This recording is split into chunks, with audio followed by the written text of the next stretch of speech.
Leafs trade talks are really starting to pick up as multiple new reports have dropped, revealing a huge update surrounding Brad Treliving's plans as the trade deadline inches, but also as the weeks go on. Talks are starting to intensify and moves are happening and could happen a lot sooner than we initially thought. We're going to break down those reports and discuss what this means going forward as dominoes are starting to fall. We also have an interesting update surrounding John Klingberg, which we'll dive into here later. But ladies and gentlemen, before we get into it, quick reminder to hit that subscribe button. If you're a part of the percentage who aren't subscribed to the channel, this is the place to be for daily Leafs content. And the Leafs are coming off of a huge win yesterday. Shout out to everybody in the stream. It was an electric one, an electric win. But the Leafs still have work to do when it comes to adding some personnel to this team now. The trade deadline's a couple months away, but a lot of moves are happening. Moves are going to continue to happen as the trade deadline inches closer and closer. And we saw some interesting reports come out. So you can see this here. It seems that there's a bunch of different reports to go over, but it sounds like the Leafs will try to acquire one more or more than one piece to play on their third line. You see this here from Daily Faceoff. Scoop. The gap between Matthews, the Leafs' fourth highest scorer at 31 points, and Bobby McMahon's seventh at 17 points is quite a lot considering Matthews has missed 15 games. GM Brad Treliving can start with acquiring a true number 3 center, then see what's left over and try to get more guys. So it seems like, and we'll dive into some targets here, some reports, some rumors. It seems like the Leafs might be trying to add multiple pieces here instead of just one, especially given the injuries now to John Tavares, depending on the severity of that. Yeah, it should be very interesting to see what happens down the stretch here. And I think John Tavares, his injury might accelerate things a little bit here because he's week to week. We don't know exactly what that means. He's not coming back next week, right? He could be out 2 weeks, 3 weeks at this point. And we know the way that the Leafs injury updates statuses have gone so far this season. Could be out for an extended period of time. Hopefully it's not that. And again, it didn't look like anything crazy really, but he's going to be out for a little while here. So that could accelerate things. They're clearly looking for a third line center. That is the exact need that they have, even with Tavares in the lineup. But again, could accelerate things with Tavares being out of the lineup. But it's going to be interesting to see who they target. There's a lot of guys out there. Yanni Gard, I'm not a huge fan of him because, again, I think he could be an interesting option, but he makes a lot of money. He's a smaller player, stuff like that.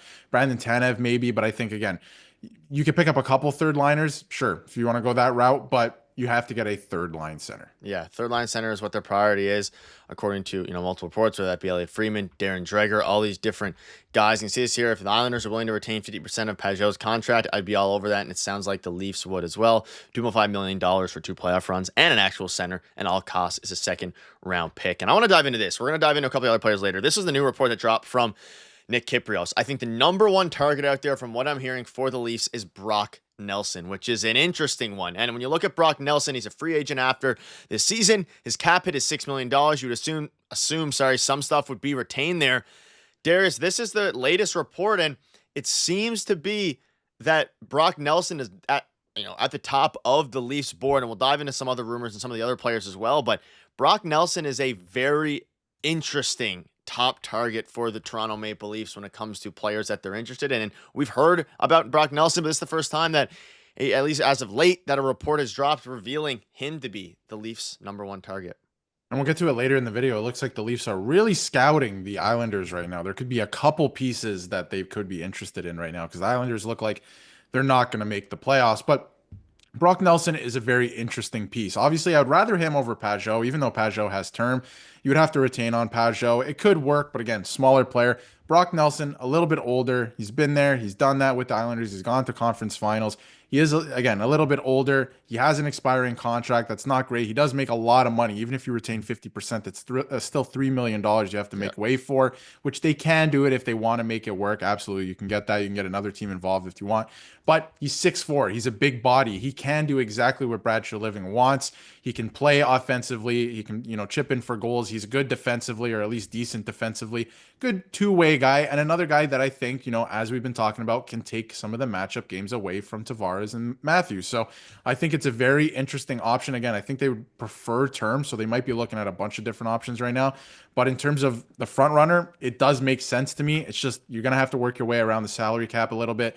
Are you, comfortable giving up assets for a guy who will be essentially a rental? You don't know what's going to happen past this year. He is older, so maybe you can get him on a little bit of a cheaper deal. But again, he does have the experience. He's a bigger body. It makes sense on paper. You're just going to have to make the salary cap work. And are you comfortable acquiring a rental? Yeah, and talking about his stats and going into a few of these guys' stats, whether it be Pagno, whether it be Brock Nelson, we can start with Pago a little bit. An interesting guy, 21 points, 41 games, 32 years old. And the Islanders seem to be the hot team right now for the Toronto Maple Leafs when it comes to contending for their services. And it becomes very interesting. So as you look at Brock Nelson, you can see, and he's 33 years old, 26 points in 44 games. Now, he's a veteran guy. He would slide into the third line. There's no doubt about that. And you obviously move Max Domi around and things like that. I don't hate it. A lot of the points you mentioned are true.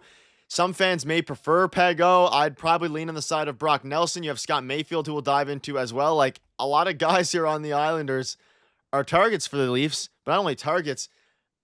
I think Brock Nelson is a very real possibility, especially with how much we've been hearing of him this season in particular. Yeah, I think Brock Nelson, again, out of all three guys, Brock Nelson's probably the guy you go after just because of what you need. But if you're going to get a couple pieces out of a team, if you're, looking at the Islanders, Scott Mayfield is another option, right? And we'll get to him in a second. But yeah, Brock Nelson makes the most sense to me. And again, it looks like he's emerged as a front runner.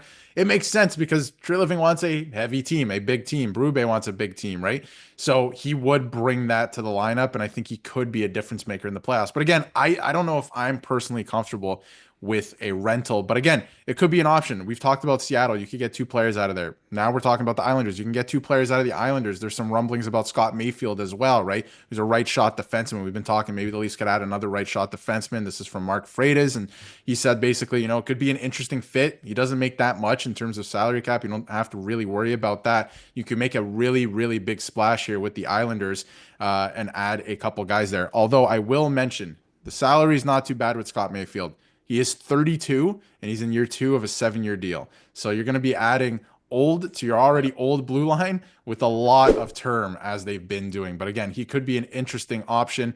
He's no Noah Dobson. Like if, in a perfect world, if you're going to get a right-handed defenseman from the New York Islanders, it's Noah Dobson. But this is a guy who would be another good defensive option for the Leafs. Another, big guy who can throw the body around, isn't afraid to do that. And we've seen that in the past. So it's an interesting idea here to trade with the Islanders. You could potentially get two pieces out of them. And looking at what they'd give up, whether that be a Nick Robertson, whether that be, picks, that's obviously the question at this point. And for Brock Nelson, I could see some, world where maybe they do give up Nick Robertson and kind of do some sort of swap there. The Islanders get a bit younger, get a prospect, in theory, I guess a prospect still in Nick Robertson, and the Leafs have their chance to win. But again, it seems like they're going to be going after multiple pieces, and Brock Nelson is the favorite right now. But even, Pago, capable Islander on pace to have his best numbers this season, a year left on his deal beyond this one. This is a bit more up Brad Treliving's, lane when it comes to potentially not just getting a rental. The Leafs who struggle to find consistency in their bottom six might have interest in the scenario. The Lightning have been linked to him